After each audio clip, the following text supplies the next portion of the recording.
तांत्रिक है क्या? मनस्त्रायते इति मंत्र, जो मंत्र अपने स्वयं को हम मन को बांध ले, वो मंत्र है, यानी कि जो अंतर की यात्रा करवाए वो मंत्र है। तनस्त्रायते इति तंत्र, जो तन को, इंद्रियों को संयमित कर दे, इंद्रियों को संयम में रहना सिखा दे, वो तंत्र है। तंत्र विद्या, अघोर विद्या इतनी सक्षम है, विश्व युद्ध को रोकने की शक्ति उसके अंदर है। जब चाइना और भारत की लड़ाई हो रही थी, तब पीताम्बरा देवी को आवाहित किया गया था और उस युद्ध को रोका गया था रातों रात। 2026 जो है वो अच्छा नहीं रहने वाला है, विश्व युद्ध की जहाँ पर बात की जा रही है। आपका अध्यात्म क्या कहता है? मेरा राष्ट्र सुरक्षित रहना चाहिए, वो फोकस मेरा है, और मुझे ऐसा लगता है कि भारत को कुछ अफेक्ट नहीं होगा। अघोरी क्या है? ओ बम बम बम ऐसी बातें करना और डराने वाला एक माहौल क्रिएट कर देना, धुआं दिखा देना, दैट्स नॉट अघोरी। अघोर का अर्थ ही है जो बहुत सरल है, सरल है परंतु मूर्ख नहीं है। शक्तियां हैं उसके पास, सिद्धियां हैं उसके पास, लेकिन उनको जाके पोक मत करो, क्योंकि वो अपने में रहना पसंद करते हैं, उनको प्रिवेसी पसंद है। पोक मत करो जा करके। भूत प्रेत की हम बात करें, जादू टोनों की बात करें, तमाम चीजों से किसी के साथ अच्छा नहीं हुआ, बुरा हो रहा है, लगातार घर के अंदर काम नहीं बन रहे, इन तमाम चीजों को लेकर लोग काफी चिंतित है। और एक मार्केट उन लोगों के लिए भी मार्केट में जो है वो सजी हुई है। जी जी, क्या कहना चाहेंगे? तंत्र को हम नकार नहीं सकते, ये हर चीज में आपको मिलेगा। तंत्र एक सिस्टम है, तरीका है जीवन जीने का, भगवान शिव के द्वारा दिया गया है। स्पेशली कलयुग में इसका प्रयोग अनिवार्य होगा, ऐसा प्रिडिक्शन है। लेकिन लोगों ने तंत्र का अर्थ नींबू, मिर्ची, टोना, टोटका, हल्दी, कुमकुम इस तक सीमित कर दिया है। वो इसका पार्ट है, लेकिन वो पूरा तंत्र नहीं है। भूत प्रेत की आपने जो बात की है, वो भी पूरा एनर्जी का खेल है। डेफिनेटली कुछ ऐसी एनर्जीज एग्जिस्ट करती हैं जिनको हमारी आंख डिटेक्ट नहीं कर सकती। वो साइंस अब कहता है कि हम एक लिमिट तक डिटेक्ट कर पाते हैं, देख पाते हैं चीजों को, लिमिट तक ही सुन पाते हैं, बट उसके बियॉन्ड भी कुछ हो रहा है। हाल ही में महाकुंभ का आयोजन हुआ, बहुत सारे ऐसे अघोर हमें वहां नजर आए, बहुत सारे टीआरपी बटोरते नजर आए, बाद में नशा करते नजर आए। अगर आपको सब्सटेंसेस लेकर के और साधना करनी पड़ रही है, तो वो साधना नहीं कर रहे। फिर आप सिर्फ उस मार्ग पर आ गए हो ताकि आप, वो स्केप है, वो मार्ग आपके लिए एक स्केप बन जाता है कि अरे मैं तो साधु बन गया, ठीक है, अब मैं सुट्टा भी मार सकता हूँ, सब कुछ कर सकता हूँ। That's wrong. जो ये करते हैं वो साधु की काउंटिंग में भी नहीं आते। महिलाओं का इस क्षेत्र में, इस फील्ड में आना और इतना अध्यात्म करना, खास करके जो मेल अघोरी हैं या जो सो कॉल्ड तांत्रिक बने हैं, महिलाओं का उनके पास जाना काफी कठिन रहता है। फिजिकली देखने को मिलता है। किस तरीके से दिखता है? पुरुष जो है वो पंचमकार को महत्व देते थे कि पंचमकार के बिना जो है तंत्र हो नहीं सकता, जबकि ये बहुत बड़ा एक मिथ है। महिला से बढ़िया अघोर कोई हो नहीं सकता। भगवती स्वयं पहली महिला अघोरी है ना।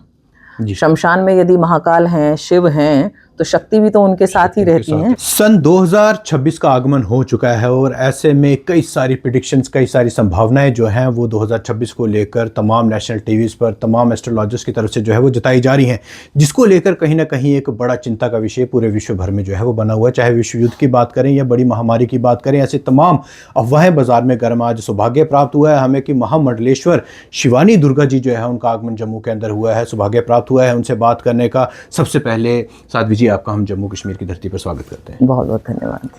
हमेशा हम आपको एक बड़े मंच पर, बड़े प्लेटफॉर्म पर देखते हैं। आज हमें मौका मिला है आपसे बात करने का। जम्मू आपका आना हुआ जी। लगातार अफवाहों का बाजार गर्म है पूरे विश्व भर में। जहां एक तरफ आप सनातन का प्रचार करते हैं, राष्ट्र की बात करते हैं, वहां कहीं ना कहीं राष्ट्र चिंता में है जी। किस तरीके से देखते हैं, क्या कहना चाहेंगे इन तमाम प्रेडिक्शंस को लेकर? ऐसा नहीं है कि पहले ऐसी घटनाएं नहीं हुई, पास्ट में आगे भी होती रहेंगी, लेकिन मुझे लगता है कि हमें अफवाहों को फैलाना और एक होता है कि एक पॉजिटिव एटीट्यूड रखना। जो होना है वो तो लिखित है, विदित है कि ये होगा, कुछ चीज़ें लिखी हुई हैं पहले से, लेकिन हम उसमें कितने पॉजिटिव रहते हैं। हम एक ये बिलीव करते हैं, साइंस को भी अगर हम साइंस की दृष्टि से भी देखें या आध्यात्म की दृष्टि से भी देखें, हमारा बिलीव ये है कि हम मैनिफेस्ट करते हैं वर्ड पावर से। शब्द को ब्रह्म कहा गया, तो जो आप बोलोगे वही मैनिफेस्ट भी कर रहे हो। आप नेगेटिव बोलते रहोगे तो आप उतना ही ज़्यादा उसको अट्रैक्ट करोगे। हो सकता है कुछ होने वाला हो, लेकिन अगर आप उसके लिए पॉजिटिव अप्रोच रखें तो आप काफ़ी हद तक उस चीज़ को कम कर सकते हैं।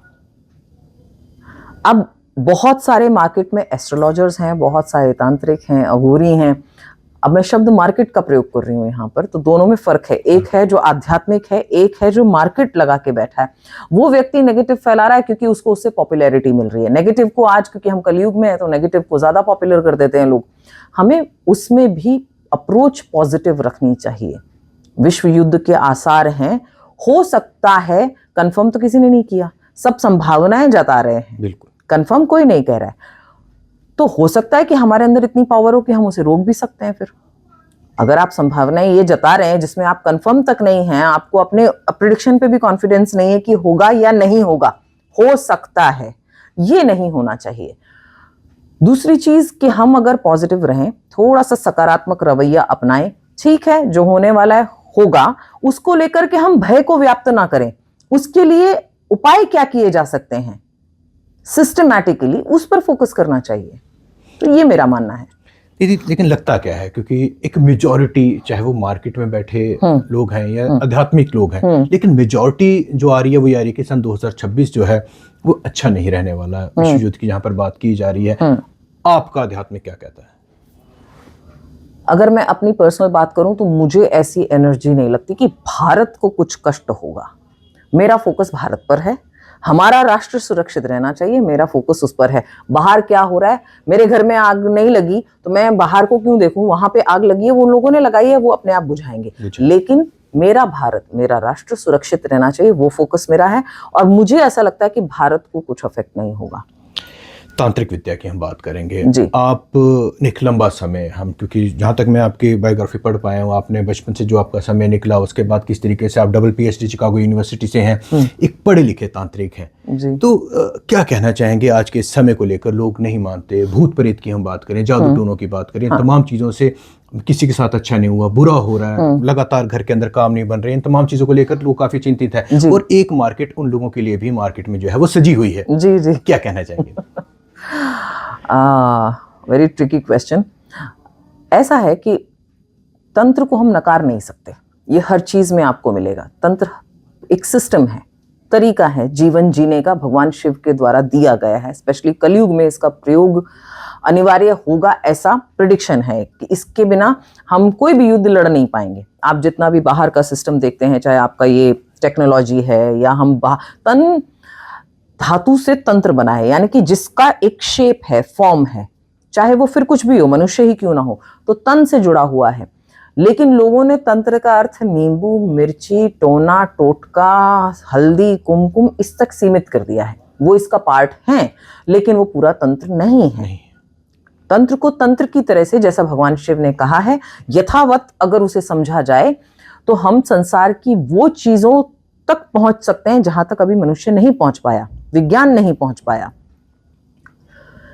जो साइंस है वो भी एनर्जीज में बिलीव करती है। हमारा पूरा जो सिस्टम है, अब आप साइंस कहें, तंत्र अपने आप में ही विज्ञान है। एनर्जी, वाइब्रेशन, फ्रीक्वेंसी से मिलके हम सब बने हैं। ये जितना ब्रह्मांड का रचना आप देखते हैं, जो दिखता है, दृश्य है, वो सारा संसार फ्रीक्वेंसी, वाइब्रेशन और एनर्जी का ही खेल है। साइंस भी वही कहती है, विज्ञान भी वही कहता है, और जो अध्यात्म है वो भी वही कहता है, तंत्र भी वही कहता है।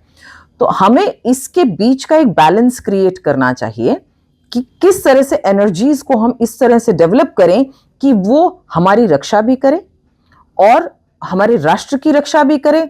हम कुछ मैनिफेस्ट करना चाहें, वो मैनिफेस्ट भी वो करे, लेकिन हम पॉजिटिव रह करके कुछ भी चीज कर सकते हैं। हम इसको मार्केट लगा करके अध्यात्म को बेच नहीं सकते। बिल्कुल। उससे ना हमें तंत्र समझ में आएगा, वो सिर्फ एक सजा सजाया, एक चलता फुरता, कहते हैं ना कि वो एक बना हुआ है दुकान, कि आपने बहुत सारी ढेरों मालाएं पहन ली, आपने बड़ा सा तिलक लगा लिया, आपने अपना एक रूप धारण कर लिया, उसके बाद आप जा करके मार्केट में घूम रहे हो। वो नहीं। जो आपका अध्यात्म है वो आपको ये सिखाता है कि आप जाइए, साधना कीजिए, पहले स्वयं को समझिए। जब आप स्वयं को समझ जाते हैं तो यथा ब्रह्मांडे तथा पिंडे, यानी कि आप पूरे ब्रह्म को समझ जाते हैं। तो हमें अपने पे काम करना है। जब हम अपने पे कर पाएंगे तो हम राष्ट्र के लिए, धर्म के लिए कर पाएंगे, लोगों की समस्याओं को भी दूर कर पाएंगे। भूत प्रेत की आपने जो बात की है वो भी पूरा एनर्जी का खेल है। डेफिनेटली कुछ ऐसी एनर्जीज एग्जिस्ट करती हैं जिनको हमारी आंख डिटेक्ट नहीं कर सकती। वो साइंस अब कहता है कि हम एक लिमिट तक डिटेक्ट कर पाते हैं, देख पाते हैं चीजों को, लिमिट तक ही सुन पाते हैं, बट उसके बियॉन्ड भी कुछ हो रहा है। जब हम कहते हैं हमारे माता पिता चले गए, उसके बाद कई बार वो सपने में आ जाते हैं हमें, तो कैसे आ जाते हैं? वो तो है नहीं हमारे सामने, वो फिजिकल बॉडी तो चली गई, वो इम्प्रेशंस रह जाते हैं पीछे, तो वो इम्प्रेशंस हमें अपने ड्रीम फॉर्म में दिखते हैं। साथ साथ पूछना चाहूँगा, कई लोग ऐसे हैं जो इन चीज़ों पे बिलीव नहीं करते, मानते नहीं है, लेकिन भगवान को मानते हैं, वहीं हनुमान चालीसा का पाठ करते हैं, लेकिन आपके द्वारा भी मैंने ये सुना है कि जहाँ पर खुद विवरण है, भूत पिशाच निकट नहीं आवे, महावीर जब नाम सुनावे, हनुमान बाण में जिक्र है, यस, लेकिन मानना नहीं। हाँ, हम तब तक नहीं मानते किसी चीज को जब तक हम स्वयं अनुभव ना कर लें।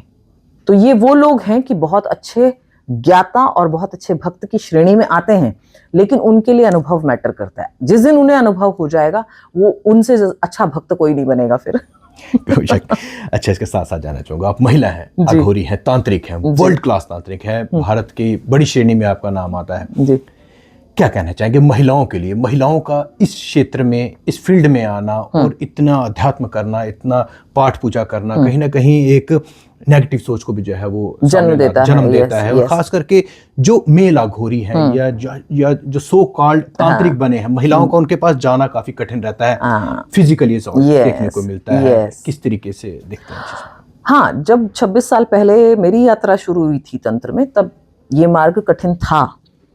उस समय मेल डोमिनेटेड हमारा तंत्र का फील्ड था, कोई यूनिवर्सिटी नहीं थी, कोई ऐसी संस्था नहीं थी जहां पर महिलाएं सिखाती हों, सिर्फ पुरुष थे इसमें। और वो पुरुष जो है वो पंचमकार को महत्व देते थे कि पंचमकार के बिना जो है तंत्र हो नहीं सकता, जबकि ये बहुत बड़ा एक मिथ है। पंचमकार का अर्थ पूरी तरह से अलग है। फिर महिलाओं की बात जब आती है कि ये फील्ड ऐसा है कि जिसे आप कह सकते हैं बहुत इंटेंस है, महिलाओं को सॉफ्ट काउंटिंग की जाती रही है, जबकि वो एक भ्रम है। जो महिला पुरुष को, और जितने भी हमारे यहाँ पे कहते हैं लिंग भेद हैं, उनको जन्म देने वाली लेकिन महिला ही है, तो वो उसको आप कैसे वीक समझ सकते हैं? तो महिला से बढ़िया अघोर कोई हो नहीं सकता। भगवती स्वयं पहली महिला अघोरी है ना। शमशान में यदि महाकाल हैं, शिव हैं, तो शक्ति भी तो उनके साथ ही रहती हैं। तो वो तो पहली अघोरी हैं। गंगा दूसरी अघोरी हैं। शमशान घाट जो है हमारा, वो तीसरी अघोर महिला है। शमशान मणिकर्णिका जो स्पेशली उसकी बात कर रही हूँ मैं। तो इसके लिए ये सिर्फ सोच है, और हमारे यहाँ पर भ्रम डाले भी गए हैं। कुछ लोगों के एक्सपीरियंसेस रॉन्ग हुए हैं, ऐसे लोगों से मिले हैं जिनको ज्ञान नहीं था, उन्होंने उनको और भटका दिया। अपने सेल्फिश एंड्स को मीट करने के लिए उन्होंने जो है उनका मिसयूज किया, इंफॉर्मेशन भी रॉन्ग स्प्रेड हुई। और क्या होता है ना, जैसा आज आप देख रहे हैं कि नेगेटिव ज्यादा स्प्रेड हो जाता है, पॉजिटिव को स्प्रेड होने में टाइम लगता है, बट वो स्टेबल होता है। तो अब इस पे काम कर रहे हैं। हमने अपना अखाड़ा खोला, सर्वेश्वरी शक्ति इंटरनेशनल वुमेन अघोरी अखाड़ा, इसीलिए उसका हमने फॉर्मेशन हुई, क्योंकि जब देखा कि मुझे इतनी तकलीफ हुई है, तो और अगर कोई महिला अगर आना चाहती होगी तो नहीं आएगी, पुरुषों के पास वो जाती नहीं है, क्योंकि वहां एक्सप्लॉयटेशन है। दीदी, एक और चीज जानना चाहूंगा जी, अघोरी क्या है?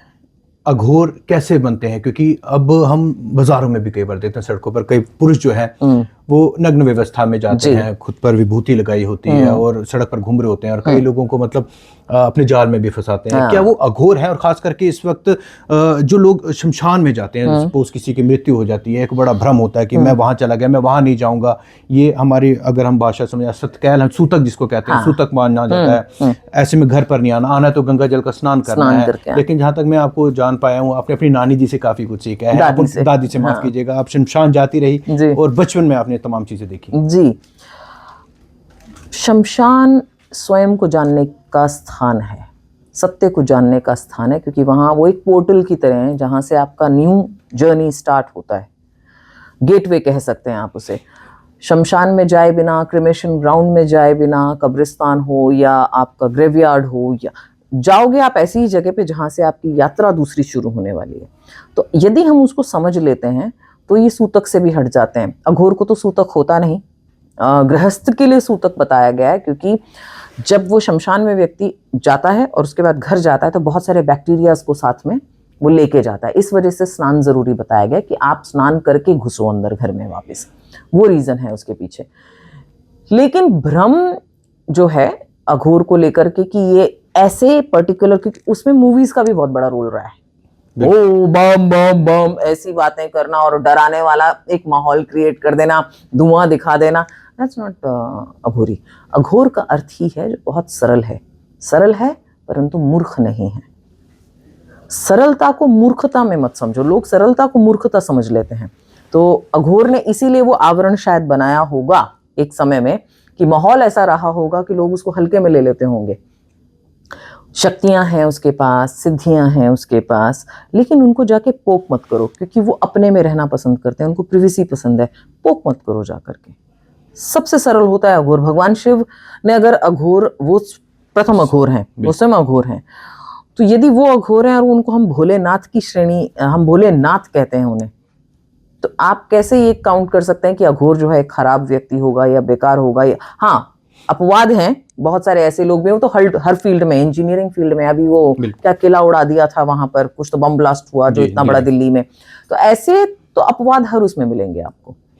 हाल ही में महाकुंभ का आयोजन हुआ, बहुत सारे ऐसे अघोर हमें वहां नजर आए, बहुत सारे टीआरपी बटोरते नजर आए, बहुत सारे लोगों को मारते हुए नजर आए, बहुत सारे तो वो जो कौन से बाबा एक काफी ज्यादा फेमस हो गए, बाद में नशा करते नजर आए, वो आईआईटी बाबा काफी ज्यादा फेमस हुए थे। किस तरीके से देखते हैं, क्योंकि सनातन है, सनातन का एक बड़ी जड़ जिसे मैं कहूंगा अघोर है, हमारे धर्म में बहुत ज्यादा मान्यता है सनातन के अंदर, लेकिन जब इस तरीके की नुमाइश लगाई जाती है तो कहीं ना कहीं विश्वास जो लोग थोड़ा बहुत मानते हैं वो भी, हाँ, फिर विश्वास नहीं कर पाते। ये नशे के मैं बिल्कुल अगेंस्ट हूं, क्योंकि अगर आपको सब्सटेंसेस लेकर के और साधना करनी पड़ रही है तो वो साधना नहीं कर रहे। फिर आप सिर्फ उस मार्ग पर आ गए हो ताकि आप, वो स्केप है, वो मार्ग आपके लिए एक स्केप बन जाता है कि अरे मैं तो साधु बन गया, ठीक है, अब मैं सुट्टा भी मार सकता हूँ, सब कुछ कर सकता हूँ। That's wrong. मैं इसका खंडन करती हूँ, मैं इसके बिल्कुल उसमें नहीं हूँ, फेवर में नहीं हूँ। जो ये करते हैं वो साधु की काउंटिंग में भी नहीं आते।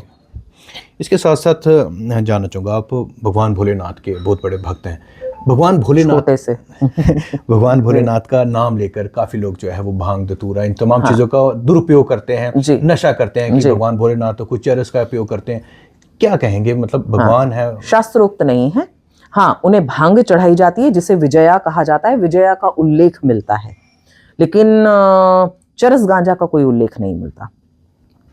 उनका वो भ्रमित करने वाला रूप उन्हीं लोगों ने बनाया जो इसका सेवन करना चाहते थे। अब भगवान सबसे बड़ी आड़ हो जाते हैं, तो उनके नाम पे कर लेंगे तो हमें कोई कुछ कहेगा नहीं, ये रीजन से वो एक उनकी छवि बनाई गई।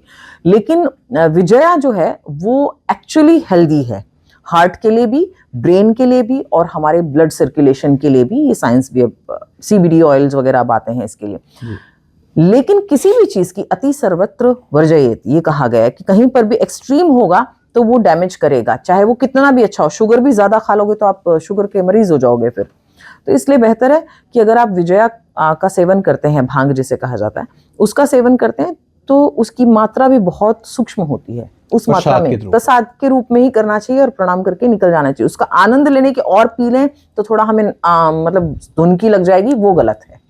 आखिर में जानना चाहूंगा, तांत्रिक एक ऐसा शब्द जिसको सुनते ही कई लोग कुछ घबरा जाते हैं, कुछ भागते हैं, किस तरीके से क्या कहना चाहेंगे लोगों को? आखिर तांत्रिक है क्या? तांत्रिक का असली अर्थ क्या है, कार्य क्या है, और किस श्रेणी में जो है वो फॉल करते? जी, मनस्त्रायते इति मंत्र, जो मंत्र अपने स्वयं को, हम मन को बांध ले, वो मंत्र है, यानी कि जो अंतर की यात्रा करवाए वो मंत्र है। तनस्त्रायते इति तंत्र, जो तन को, इंद्रियों को संयमित कर दे, इंद्रियों को संयम में रहना सिखा दे, वो तंत्र है। तंत्र वो नहीं है जो हमें बाहर का आवरण दिखता है, वो नहीं है। तंत्र अंदर की यात्रा है। बहुत सारे लोग ये समझते हैं कि तांत्रिक जा रहा है तो हो सकता है अगर मैंने इसको पैसे नहीं दिए, इसको भिक्षा नहीं दी, तो मेरे ऊपर कोई मंत्र फेंक देगा या मेरा यहाँ पर कुछ बुरा कर देगा। क्रिएट किया गया है, वह क्रिएट किया गया है, बहुत से रीजन है ताकि हमारी असली विद्या से ही हम दूर हो जाएं। तंत्र विद्या, अघोर विद्या इतनी सक्षम है कि अगर, जैसे विश्व युद्ध की आप बात कर रहे थे, विश्व युद्ध को रोकने की शक्ति उसके अंदर है, क्षमता उसके अंदर है, लेकिन उसको उसी तरीके से प्रयोग करना चाहिए जैसा वो शास्त्रोक्त बताया गया है। नियम है, उन नियमों को फॉलो करना पड़ता है। उसके अलावा आतंकवाद जो हमारा फैल रहा है, नशा फैल रहा है, इन सबको कंट्रोल तंत्र और अघोर कर सकता है, लेकिन उसको उसी तरीके से, उसके बहुत से उदाहरण मिलते भी हैं। दतिया का एक उदाहरण है, कभी आप वो जाकर के चेक करेंगे तो शास्त्रों, मतलब वो डॉक्यूमेंटेड है कि जब द्वितीय विश्व युद्ध हो रहा था तो उसको उसी से रोका गया था। जब चाइना और हम विश्व युद्ध नहीं, चाइना और भारत की लड़ाई हो रही थी, तब पीताम्बरा देवी को आवाहित किया गया था और उस युद्ध को रोका गया था रातों रात। क्या बात है। जी साथी जी, जम्मू आई हैं आप, जी। क्या कहना चाहेंगे जम्मू के लोगों को, खास करके उस नव पीढ़ी को जो इन तमाम चीज़ों से अवगत है, अपरिचित है, क्या संदेश रहेगा आज इस मंच से? सबसे पहले मैं ये कहना चाहूंगी कि तंत्र को, अगर आप किसी भी चीज, कोई भी विधा है, यदि आप उसे समझते नहीं हैं तो उसे नकारिए भी मत। पहले उसे समझने की चेष्टा कीजिए।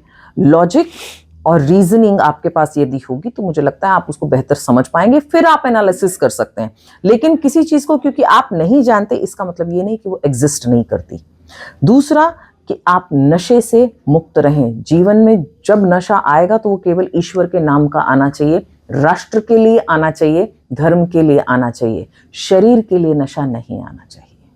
आप सभी का, जम्मू वासियों का बहुत बहुत धन्यवाद देती हूँ। बहुत स्नेह, बहुत प्रेम और आदर मिला यहाँ पर। आप सभी को आप धन्यवाद देते हुए भगवती से और महादेव से आप सभी के लिए प्रार्थना भी करूंगी। बहुत बहुत धन्यवाद, आपने अपना कीमती समय हमें दिया, आपका तहे दिल से शुक्रिया। यहाँ साफ तौर पर आपने सुना कि महामंडलेश्वर शिवानी दुर्गा जी आज जम्मू में आई हैं और सौभाग्य ये प्राप्त हुआ कि इनसे काफ़ी सारी आध्यात्मिक बातें जो है वो सीखने को मिली, सुनने को मिली। क्योंकि एक चेहरा जो हमें मार्केट के अंदर, बाजार के अंदर नज़र आता है, तमाम अघोरियों का, तांत्रिकों का, बाबों का, उनसे किस तरीके से हम परिचित हो सकते हैं, कैसे हम पहचान कर सकते हैं कि वह असली हैं या नकली हैं। खास करके जिस बड़ी बड़ी प्रेडिक्शंस, बड़ी बड़ी संभावनाएं जताई जा रही हैं विश्व युद्ध को लेकर या 2026 में होने वाली कई ऐसी चीज़ों को जिससे लेकर के काफ़ी सारे लोग चिंतित हैं, परेशान हैं। उन चीज़ों से कैसे बचा जाए, कैसे पॉजिटिव वे से, यदि ऐसा कुछ होना भी है तो किस तरीके से पॉजिटिव वे से, कैसे तंत्र विद्या से इन चीज़ों को रोका भी जा सकता है, जिनके ऊपर प्रकाश जो है वो खुद शिवानी दुर्गा जी ने यहाँ पर डाला है। हम इनका तहे दिल से शुक्रिया करते हैं हमसे बातचीत करने के लिए और उम्मीद जताएंगे जो ज्ञान इनकी तरफ से दिया गया उसको हम अपनी रोज़मर्रा की ज़िंदगी में इंप्लीमेंट कर आगे भी जो है अपनी नव पीढ़ी तक पहुँचाने का प्रयास करेंगे। रोहित शर्मा, टेक में जम्मू। टेक वन अब आपके व्हाट्सएप पर। व्हाट्सएप करिए hi 9728253663 पर।